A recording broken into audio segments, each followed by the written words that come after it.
ব্যষ্টিক অর্থনীতির চতুর্থ অধ্যায়ের আজকে যারা আগের লেকচারগুলো দেখেনি তারা আমার প্লেলিস্ট থেকে পেয়ে যাবে অথবা আই বাটনে পেয়ে যাবে।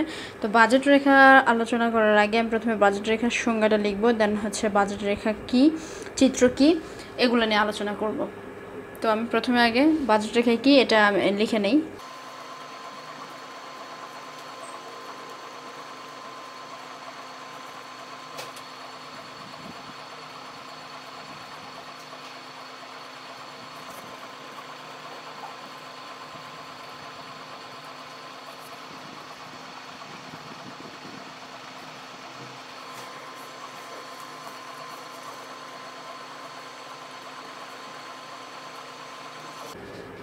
তো এখানে আমি বাজেট রেখার সংজ্ঞাতে যেটা লিখেছি সেটা হচ্ছে বাজেট রেখা হচ্ছে এমন একটি রেখা যার প্রতিটি বিন্দু দ্বারা ভোক্তার দ্রুত দ্রব্য ক্রয়ের ক্ষমতা প্রকাশ পায় এবং প্রতিটি সংমিশ্রণ করে সমান খরচ হয়। তো এই কথাগুলোর অর্থ কী সেটা বোঝার আগে আমি প্রথমে একটা ছক দেখাবো। তো ছকটা যদি আমরা দেখি, এখানে বাজেট রেখা এবং নিরপেক্ষ রেখার অনেকটা মিল রয়েছে সংজ্ঞার দিক দিয়েও এবং হচ্ছে বাকি বৈশিষ্ট্যগুলোর দিক দিয়েও। তো এটাকে যদি আমরা ধরি সংমিশ্রণ, এবং এটা হচ্ছে এক্স দ্রব্য, এটা হচ্ছে ওয়াই দ্রব্য, এবং এটা আমাদের বাজেট। তো বাজেট বলতে আমরা যেটা এমনি সাধারণভাবে বুঝি যে আমরা কোনো দ্রব্য কেনার জন্য আমরা কী পরিমাণ অর্থ ব্যয় করতে পারবো। যদি আমরা একটা শার্ট বা প্যান্ট কিনতে চাই, তো এই শার্ট বা প্যান্ট কেনার জন্য আমাদের নির্দিষ্ট পরিমাণ অর্থ থাকে যে এই শার্টটা হয়তো আমি 500 টাকার মধ্যে বা 1000 টাকার মধ্যে ক্রয় করবো। সাধারণভাবে এটাকে আমরা বাজেট বলে থাকি। তো অর্থনীতিতে যেটাকে বাজেট বলা হয় সেটা হচ্ছে এখানে দুইটি দ্রব্য থাকবে এবং এই দুটি দ্রব্যর বিভিন্ন সংমিশ্রণ আমরা ক্রয় করব। বিভিন্ন সংমিশ্রণ বলতে ধরো একটা শার্ট, একটা এস মানে শার্ট, এবং একটা হচ্ছে প্যান্ট। সাপোজ ধরো একটা শার্ট বা একটা প্যান্ট, এখানে ধরো দুইটা নেই, একটা শার্ট দুইটা প্যান্ট কিনতে ধরো 500 টাকা প্রয়োজন হয়। আবার ধরো এখানে দুইটা শার্ট একটা প্যান্ট কিনতে আমাদের 500 টাকার প্রয়োজন হয়। অর্থাৎ এখানে দুইটা দ্রব্য থাকবে এবং দুইটা দ্রব্যের বিভিন্ন সংমিশ্রণ ক্রয় করবো। অর্থাৎ হয় একটা বাড়াই দিব, না হলে একটা কমাই দিব, এরকম বিভিন্ন সংমিশ্রণ করে যে আমরা কিনবো সেগুলোর দাম সমান থাকবে, অর্থাৎ বাজেটটা আমাদের সমান থাকবে। যদি আমরা প্রথম সংমিশ্রণ যদি খেয়াল করি যে এ একটা সংমিশ্রণ, তো এখানে এক্স দ্রব্যের পরিমাণ 0, হয়তো আমরা কোনো এক্স দ্রব্য কিনবো না, কিন্তু আমরা ওয়াই দ্রব্য কিনবো। এই জন্য আমাদের বাজেট কত? এই জন্য আমাদের বাজেট ধরো 100। এখন যদি আমরা বি সংমিশ্রণ দেখি, বি সংমিশ্রণের ক্ষেত্রে আমাদের 10টা আমরা এক্স দ্রব্য কিনবো এবং 5টা আমরা ওয়াই দ্রব্য কিনবো। এই জন্য ধরো আমাদের বাজেট রয়েছে হচ্ছে 100। সেম আবার যদি আমরা সি দ্রব্য একটা দেখি, যে এখানে আমরা 20টা হচ্ছে এক্স দ্রব্য কিনবো এবং 0টা হচ্ছে ওয়াই দ্রব্য কিনবো, তখনও আমাদের বাজেট হচ্ছে 100। তো এখন যদি আমরা সংজ্ঞার সাথে মিলাই যে বাজেট রেখা হচ্ছে এমন একটি রেখা যার প্রতিটি বিন্দু দ্বারা ভোক্তার দুটি দ্রব্য ক্রয়ের ক্ষমতা প্রকাশ পায়, অর্থাৎ দুইটা দ্রব্য ক্রয় করবে এবং কী পরিমাণ ক্রয় করবে, এবং প্রতিটি সংমিশ্রণ অর্থাৎ এই যে 0, অর্থাৎ এখানে যে 10টা এক্স দ্রব্য 5টা ওয়াই দ্রব্য, বা একটাও এক্স দ্রব্য কিনবে না 10টা ওয়াই দ্রব্য কিনবে, এই যে একটা সংমিশ্রণ করে সমান খরচ হয়, অর্থাৎ সবগুলোই কিন্তু 100 টাকার ভিতরেই সবগুলো কিনতে হবে। এখন যদি আমরা দেখি যে বাজেট রেখার সমীকরণ কি, তো বাজেট রেখার সমীকরণটা হচ্ছে এটা যে পি এক্স ইন্টু এক্স, এটা বড় হাতের X, P X into X plus P Y into হচ্ছে এটা বড় হাতের ওয়াই ইকুয়াল টু এম। এখন এই পি এক্স এক্সকে সেটা আমরা বলেছি, পি এক্স যদি আমরা বলি সেটা হচ্ছে পি এক্স হচ্ছে এক্স দ্রব্যের দাম, পি এক্স হচ্ছে এক্স দ্রব্যের দাম, পি ওয়াইটা যেটা রয়েছে সেটা হচ্ছে ওয়াই দ্রব্যের দাম। এই বড় হাতের এক্স যেটা রয়েছে সেটা আমাদের হচ্ছে এক্স দ্রব্যের পরিমাণটা, এই বড় হাতের এক্স দ্বারা বোঝাচ্ছে যে কী পরিমাণ আমরা এক্স দ্রব্য কিনবো, এবং বড় হাতের ওয়াই দ্বারা বোঝাচ্ছে আমরা কী পরিমাণ ওয়াই দ্রব্য কিনবো, এবং এম যেটা রয়েছে সেটা হচ্ছে আমাদের বাজেট, মানে এম হচ্ছে আমাদের 100। তাহলে বাজেট রেখা হচ্ছে P X into X plus P Y into Y equal to M. P X হচ্ছে এক্স দ্রব্যের দাম, পি ওয়াই হচ্ছে ওয়াই দ্রব্যের দাম, এবং এই বড় হাতের এক্স দ্বারা বোঝাচ্ছে কী পরিমাণ আমরা এক্স দ্রব্য কিনবো, আমরা 5টা কিনবো 10টা কিনবো, এবং ওয়াই দ্রব্য দ্বারা বোঝাচ্ছে আমরা কী পরিমাণ ওয়াই দ্রব্য কিনবো। এখন যদি আমরা একটা সমীকরণ দ্বারা দেখি যে এই ছকটা আমরা কোথায় থেকে পেলাম, প্রথমে তো আমরা এই ছক দেখাইছি, তো এই ছকটা কীভাবে পেলাম, যদি আমাদের পি এক্স ইকুয়াল টু 5 হয়, এক্স দ্রব্যের দামের পরিমাণ যদি 5 হয় এবং ওয়াই দ্রব্যের দামের পরিমাণ যদি আমাদের 10 হয়, এবং আমাদের বাজেট এম ইকুয়াল টু যদি 100 হয়, তাহলে আমাদের বাজেট সমীকরণ কি? এটা একটা প্রশ্ন আসতে পারে যে P X equal to 5, P Y equal to 10, অর্থাৎ এক্স দ্রব্যের দাম হচ্ছে 5, ওয়াই দ্রব্যের দাম হচ্ছে 10, এবং বাজেটের যদি 100 হয়, তাহলে বাজেট সমীকরণ কীরকম হবে? বাজেট সমীকরণ যদি আমরা দেখি, দেখো তাহলে আমাদের বাজার সমীকরণ px ইন্টু এক্স, তাহলে px এর মান আমাদের 5 দেওয়া আছে, এক্স আমাদের দেওয়া নাই, তো এক্স এরকমই থাকবে। দেন মাঝখানে প্লাস চিহ্ন আমরা বসাই দিলাম। তারপর হচ্ছে py রয়েছে, py দাম আমাদের কত রয়েছে 10 রয়েছে, কিন্তু কতটুকু py আমরা কিনবো সেটা আমাদের দেখা নাই, অর্থাৎ কতটুকু আমরা y কিনবো সেটা দেখা নাই, কিন্তু py রয়েছে অর্থাৎ y দ্রব্যের দামের পরিমাণ রয়েছে। তো এখানে y এরকমই থাকবে, ইকুয়াল টু m আমাদের কত রয়েছে 100 আমরা বসে দিলাম। এখন যদি আমরা দেখি এই বাজেট সমীকরণ থেকে যদি আমরা এই সূচিটা আট করতে চাই তাহলে আমরা কিভাবে আট করব দেখো। তো এটা আমাদের মূল বাজেট সমীকরণ। এখন আমরা যদি এক্স দ্রব্যে প্রথমে যদি 0 এক্স দ্রব্য কিনি এবং ওয়াই দ্রব্য যদি 10 কিনি তাহলে আমাদের বাজেট কিন্তু 100 হবে। কীভাবে দেখো, 5x এই জায়গায় 5 ইন্টু এক্স দ্রব্যের পরিমাণ 0 প্লাস 10 ওয়াই দ্রব্য আমরা কত কিনবো 10। এই যে 1 নম্বর মিশ্রণটা আমি প্রমাণ করে দেখাচ্ছি। তাহলে আমাদের কত হয়, 0 দ্বারা 0কে যদি 5কে যদি গুণ করি তাহলে আমাদের 0 হয়, প্লাস 10 ইন্টু 10 কত হয় 100 পেয়ে গেছি আমাদের বাজেট 100। আবার যদি এটাকে আমরা একটু প্রমাণ করা ট্রাই করি যে 10টা যদি এক্স দ্রব্য কিনি এবং ওয়াইটা যদি 5 একক যদি ওয়াই দ্রব্য কিনি তাহলে কি আমাদের বাজেট সমান থাকবে কিনা। যদি আমরা এখানে দেখি যে 5 ইন্টু 10, এই যে 10 আমরা বসাই দিলাম, যে 5 ইন্টু 10 প্লাস 10 ইন্টু ওয়াইয়ের জায়গায় বসে দিলাম 5, ওয়াই দ্রব্যের পরিমাণ হচ্ছে 5, তাহলে কত হয় দেখো 50 যোগ 50 কত হয় 100। তার মানে আমাদের বাজেট রেখা সমান রয়েছে। তাহলে এরকম যদি প্রশ্ন দেওয়া থাকে যে এটা দেওয়া রয়েছে, তোমরা বাজেট সমীকরণ তৈরি করো, বাজেট সমীকরণ থেকে তোমরা বাজেট সূচি তৈরি করো, এবং তারপরে যদি আমাদের বাজেট রেখা অঙ্কন করতে বলা হয় যে বাজেট রেখাটা দেখতে কেমন হয়, তাহলে আমরা দেখবো এখানে যদি আমরা বাজেট রেখা আট করি তাহলে এটা আমরা 0 অক্ষ, এটা আমাদের এক্স অক্ষ, এটা আমাদের ওয়াই অক্ষ, এবং ও এক্স অক্ষ বরাবর আমাদের এক্স পণ্য রয়েছে এবং ও ওয়াই অক্ষ বরাবর আমাদের রয়েছে হচ্ছে ওয়াই পণ্য। এখন দেখো এক্স পণ্যের পরিমাণ যখন 0, অর্থাৎ এক্স পণ্যের পরিমাণ যখন 0 তখন ওয়াই দ্রব্য রয়েছে আমাদের কত 10, তার মানে ওয়াই দ্রব্য এখানে আমাদের 10, এখানে রয়েছে আমাদের 10 ওয়াই দ্রব্যের পরিমাণ। আচ্ছা, তারপর এক্স দ্রব্যের পরিমাণ যখন 10 ধরলাম, এখানে আমাদের 10 এক্স দ্রব্যের ভোগের পরিমাণ 10, তখন ওয়াই দ্রব্যের পরিমাণ কত 5, তো আমরা নিলাম হচ্ছে ধরো এখানে 5, ঠিক আছে। তারপর এক্স দ্রব্যের ভোগের পরিমাণ যখন 20 ধরলাম এখানে 20, তখন আমাদের ওয়াই দ্রব্যের ভোগের পরিমাণ 0, তার মানে 0 এখানেই থাকবে। আচ্ছা, এখন যদি আমরা 8 করি দেখো, আমরা এখানে 10 এবং হচ্ছে 20 যোগ করে দিলাম, এবং আমাদের 5টা এখানে হবে না, এখানে হবে, যেহেতু আমি এমনি 8 করছি তো একটু উল্টাপাল্টা হতেই পারে, তোমরা যখন হচ্ছে লেখচিত্র নিয়ে 8 করবা তখন হচ্ছে সমান থাকবে। তো এখানে আমাদের যেটা বোঝানো হচ্ছে সেটা হচ্ছে, যেহেতু আমরা প্রথমে এক্স দ্রব্যের পরিমাণ 0 ছিল, এখানে 0 ছিল, ওয়াই দ্রব্য 10 ছিল, এবং দেখো এবং পরের বারে এক্স দ্রব্যের পরিমাণ হচ্ছে 20 এবং ওয়াই দ্রব্যের ভোগের কোনো পরিমাণ নাই, তো 20 এখানে, তো 10 এবং 20 এবং এই রেখাটা যোগ করলে আমাদের এখানে একটা বাজেট রেখা পাওয়া গেল, অর্থাৎ এখানে না মানে এ এবং সি, এখানে একটা আমরা বাজেট রেখা পেলাম। তো এই রেখাটা হচ্ছে আমাদের বাজেট রেখা, এই যে এই রেখাটা পেলাম এসি, এটা হচ্ছে আমাদের হচ্ছে বাজেট রেখা। তো বাজেট রেখার চিত্রে গেল। এখন আমরা দেখব যে বাজেট রেখার ঢাল। তো বাজেট রেখার ঢাল নির্ণয়ের জন্য আমরা প্রথমে বাজেট রেখার সমীকরণটা লিখে নেব। বইয়ে যেটা দেওয়া আছে সেটা হচ্ছে, ঠিক আছে আমি বইয়ের অনুসারেই করাবো, কিন্তু বইয়ের থেকে আলাদাভাবে করাবো। বই না মানে শুধু অর্ধেকটা লিখছে এবং বাকি অর্ধেকটা বই বিশ্লেষণ করে নাই, যার জন্য আমরা বই দেখে যে ঢালটা নির্ণয় রয়েছে এটা আমরা অনেক সময় বুঝতে পারি না, বা অনেক টাইম চেষ্টা করি কিন্তু বোঝা আসলে যায় না। তো বাজেট রেখার সমীকরণ একটু আগে যেটা আমরা দেখলাম সেটা হচ্ছে px ইন্টু এক্স, এটা বড় হাতের X, plus py into Y. এই সমীকরণগুলোকে তোমাদের মুখস্থ রাখতে হবে। তো px আমরা কি যেটা দেখেছি হচ্ছে এক্স দ্রব্যের দাম, px হচ্ছে আমাদের এক্স দ্রব্যের দাম, pi হচ্ছে আমাদের ওয়াই দ্রব্যের দাম। এক্স হচ্ছে আমাদের এক্স দ্রব্যের কতটুকু ক্রয় করব এবং ওয়াইটা হচ্ছে আমরা ওয়াই দ্রব্যের কতটুকু ক্রয় করব, এবং এম যেটা সেটা হচ্ছে আমাদের নির্দিষ্ট পরিমাণ আয়। তো আমি একটু সাইডে লিখে নেই তাহলে হয়তো বুঝতে সুবিধা হবে।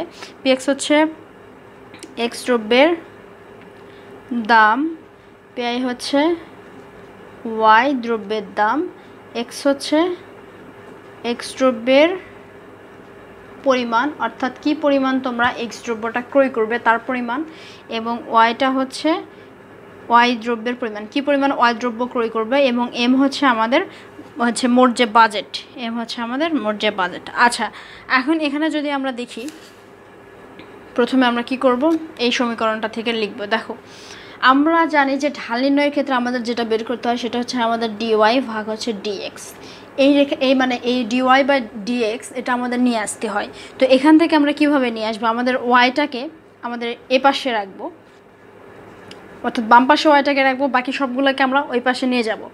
তো এখানে আমাদের পি ওয়াই ইন্টু ওয়াই, আচ্ছা তারপরে আমাদের এই পাশে এম রয়েছে।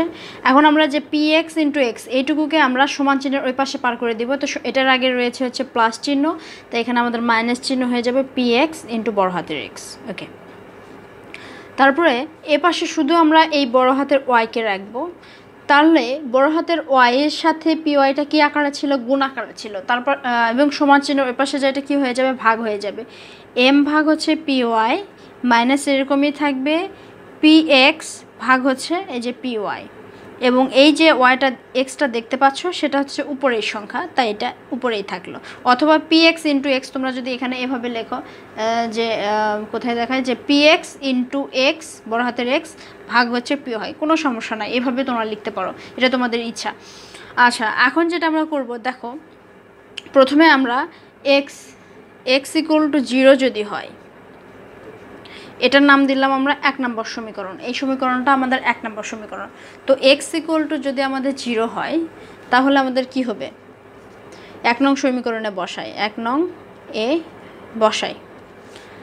ওয়াই ইকুয়াল টু তাইলে আমাদের কি হবে? এক্সের মান যদি আমরা এখানে 0 বসাই তাহলে এই এক্সটা থাকতেছে না, তাহলে কি থাকতেছে? এম ভাগ P Y minus P X ভাগ হচ্ছে পি ওয়াই ইন্টু আমরা এই যে এক্সের জায়গায় কি বসালাম? 0 বসালাম। তো এক্সের জায়গায় যদি 0 বসাই তাহলে এই ফুলটাই কিন্তু 0 হয়ে যায়, কারণ আমরা 0-এর সাথে দুনিয়ার যত বড় সংখ্যায় গুণ করি না কেন সেগুলোর মান 0 হয়ে যায়। তারপরে আমরা যদি একটু লক্ষ্য করি তাহলে ওয়াই আমাদের কি আসতেছে? এম ভাগ পি ওয়াই, এটা পুরোটা আমাদের 0 হয়ে যাচ্ছে। এটা দেখতেই পাচ্ছি যেহেতু ওয়াই রয়েছে তার মানে এটা আমাদের লম্বক্ষের ছেদক। ঠিক আছে, এটা আমরা এরকমই রেখে দিলাম, এটাকে আমরা দিলাম 2 নাম্বার। আচ্ছা, তারপরে আমরা এক্সের মান 0 ধরে সমাধানটা করলাম। এখন আমরা দেখব যে ওয়াই ইকুয়াল টু যদি 0 হয়, ওয়াই ইকুয়াল টু 0 হলে আমাদের কি হবে? তাহলে ওয়াইয়ের মান এখানে 0 বসাই দেই। 0 ইকুয়াল টু এম ভাগ পি ওয়াই, এই মানগুলো কিন্তু আমরা এই যে 1 নম্বর সমীকরণে বসাচ্ছি। তারপর মাইনাস পি এক্স ভাগ পি ওয়াই ইন্টু এক্স। এখানে যেরকমভাবে এই পাশে ওয়াই রেখেছি তেমনিভাবে আমরা এই বাম পাশে এখানেও এক্স রাখবো। ঠিক আছে, তো এক্সটাকে নিয়ে আসার জন্য আমরা কি করব? এখানে পি এক্স ভাগ পি ওয়াই, এই যে এইটুকু ইন্টু এক্স। এখানে একটু লক্ষ্য করো, দেখো এই যে সমান চিহ্নের বাম পাশে রয়েছে 0, তো 0-র জায়গায় আমরা কি করলাম? এই যে পুরো সংখ্যাটাকে আমরা টেনে বাম পাশে নিয়ে আসলাম। তো পুরো সংখ্যাটার সামনে রয়েছে মাইনাস, এ বাম পাশে যখন আসলো তখন এটা হয়ে গেল প্লাস, মাইনাসটা থাকলো না, এবং এম ভাগ পি ওয়াই এটা এরকমই এখানে এই অবস্থাতেই রয়ে গেল। তারপর আমাদের শুধু দরকার হচ্ছে এক্স, এটা বড় হাতের এক্স।